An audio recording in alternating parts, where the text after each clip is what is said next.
Welcome to my first episode of Real Community Manager Talk. Real Community Manager Talk. This is going to be a very casual conversation about real issues and real challenges that community managers face. The first one I am going to talk about today is how do you take time off over the holiday break, over the summer break, or you just need to avoid burnout? How do you take time out of your community to give yourself that well-deserved break? I know how hard it is to take time out. It can feel like a 24/7 job running a community because there's always people that are joining the community, that are asking questions, that are potentially DMing you, emailing you, etc. And it's hard to switch off.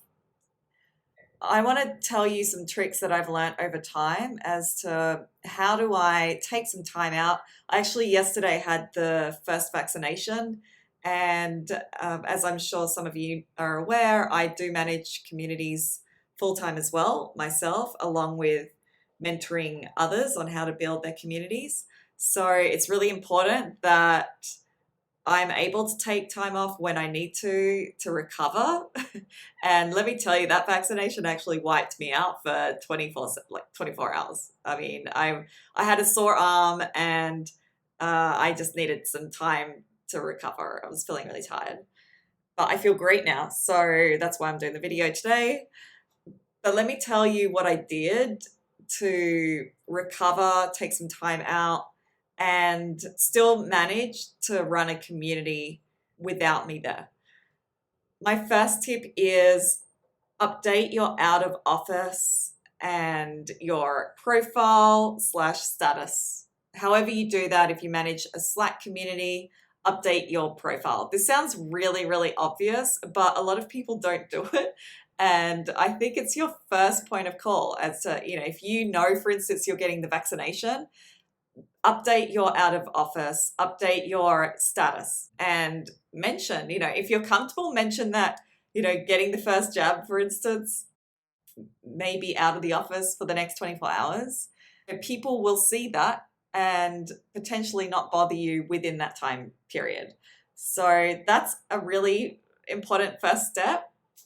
I would also recommend in your updates including how do people get in contact. Potentially they may have like an urgent inquiry. What do they do? So for instance, I actually had updated my messaging with, if you have a question that may be able to be answered within the community, please go ahead and post there. And if not, if you would like it to be posted anonymously, please refer to this person in my team that can help handle that. Or if it's a really urgent, here's, somebody that they can contact. And it actually happened to me yesterday. I had a message come through from a lurker in my community that they never posted to the community before. And I think this is common where some people just feel really scared to post in a community and they DM the community manager first to be like, hey, this is my issue. Can you help me with this? And it may feel more comfortable for them to reach out to someone privately. But sometimes it's just really about giving them the little nudge that, it's actually better to post in the group where there's, hundreds of people, potentially thousands of people that will be able to help you versus myself as a community manager who is currently out of the office, right? So they actually posted in the community and I was really, really happy to see that when I came back today. And I sent them a message saying, hey, I'm so sorry. As I mentioned in my out of office, I was on leave. I'm really, really happy to see that you've posted in the community and that there have been some responses to your question. Please let me know, if you've had a suitable response. And yeah, it's great to see that you're posting in the community. So just sort of almost like a little bit of encouragement now that I'm back. and we'll keep that connection going. But that's a really great outcome, to be honest. I think it's actually a good exercise for community managers to take some time away to see what happens and how sustainable is your community. I always say with my clients, if you're hit by a bus, which is a horrible, horrible thought, but at the same time, if you are, what happens to your community? Can it keep running? Can people still feel comfortable with being able to post, to get questions? Who's moderating? If there is some issue comes up, what happens? So start to think through that. If you have a global community and sometimes there's a regional holiday. So for instance, 4th of July, obviously the US is off, but the rest of the world is still running. So Asia Pac still may be going into work. They may still be logging in to ask questions in the community or wanting to engage in events, etc. You have to think who in that region is going to be covering the community whilst, potentially if you're in the US and you're having a barbecue because it's 4th of July and you don't really want to be dealing with work on that day, just thinking about the backup plan. Who's looking after a global community? Communities do run 24/7, in global situations. So even just thinking through when it's midnight your time, somebody's awake. Yes, I know a lot of community managers just sort of leave the community to run itself for the next 7 or 8 hours until they wake up, and then they sort of deal with the overnight issues. But there is also cases where there are time sensitive things that come up. Perhaps someone's messaged something inappropriate in the community and you really want that dealt with quickly. So think about who in those regions can help to moderate, can help to cover, and it could be within a team. So if you work for a global company, for instance, you've got people that are in that regional office that can help you, or it's within the community and selecting ambassadors and people that have been maybe long-time members of your community and understand your the house rules, the general vibe of the community. They understand the values, and I think ambassadors can be incredible and actually even more amazing to me than relying on internal team members who, yes, may understand the company rules, but do they understand your community and how that works? A lot of the times ambassadors are the best people for that because they live and breathe your community. Now, another common issue that I see cropping up is, especially in the Northern Hemisphere, we have summer now, and lockdown has meant that we've all been cooped up inside, and suddenly lockdown seems to be being phased out and we're all being let out. And it's really, really exciting. It's, it generally speaking is a positive thing that, where more of us are getting vaccinated, more of us are getting out. But it's also a concern for people that are building online communities and are seeing a drop in their engagement. I think that it can feel really daunting that, oh my gosh, our engagement's already starting to decline because more people are not looking at their computers and they're heading outside. I want you to think about this as an opportunity versus a challenge and a negative.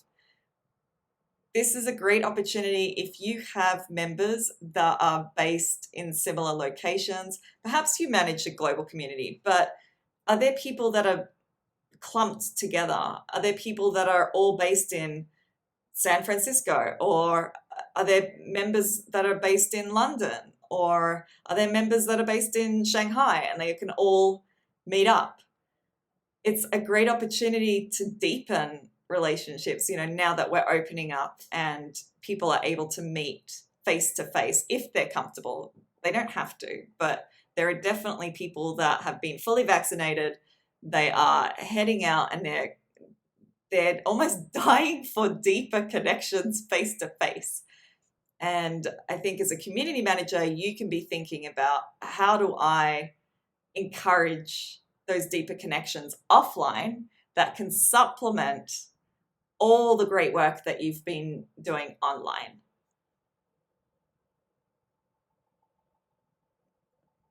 So consider a bit of a hybrid model where you have the offline and the online. Now let's pretend that you manage a global community and you tell me that there are just not enough members in one location to meet up. It just doesn't make sense. They're all scattered everywhere.